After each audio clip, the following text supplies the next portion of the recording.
নমস্কার। কবিতা লুকোচুরি, কবি রবীন্দ্রনাথ ঠাকুর।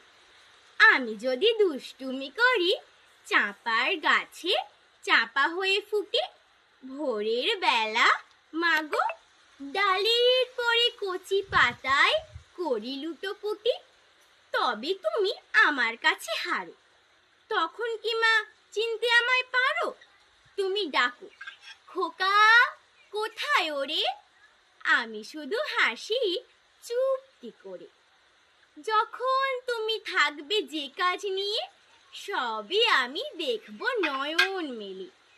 স্নানটি করে চাপার তলা দিয়ে আসবে তুমি পিঠেতে চুল ফেলে।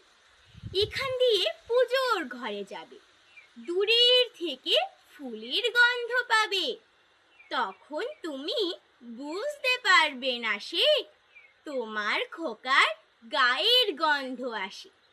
দুপুরবেলা মহাভারত হাতে বসবে তুমি সবার খাওয়া হলে। গাছের ছায়া ঘরের জানালাতে পড়বে এসে তোমার পিঠে কোলে। আমি আমার ছোট্ট ছায়াখানি দুলাবো তোর বইয়ের পরে আনি। সন্ধেবেলা প্রদীপখানি জেলে যখন তুমি যাবে গোয়াল ঘরে, তখন আমি ফুলের খেলা খেলে টুক করে মা পড়ব ফুয়ে ঝরে। আবার আমি তোমার খোকা হব, গল্প বলো তোমায় গিয়ে কব। তুমি বলবে দুষ্টু ছিলি কথা, আমি বলবো না সে কথা। নমস্কার।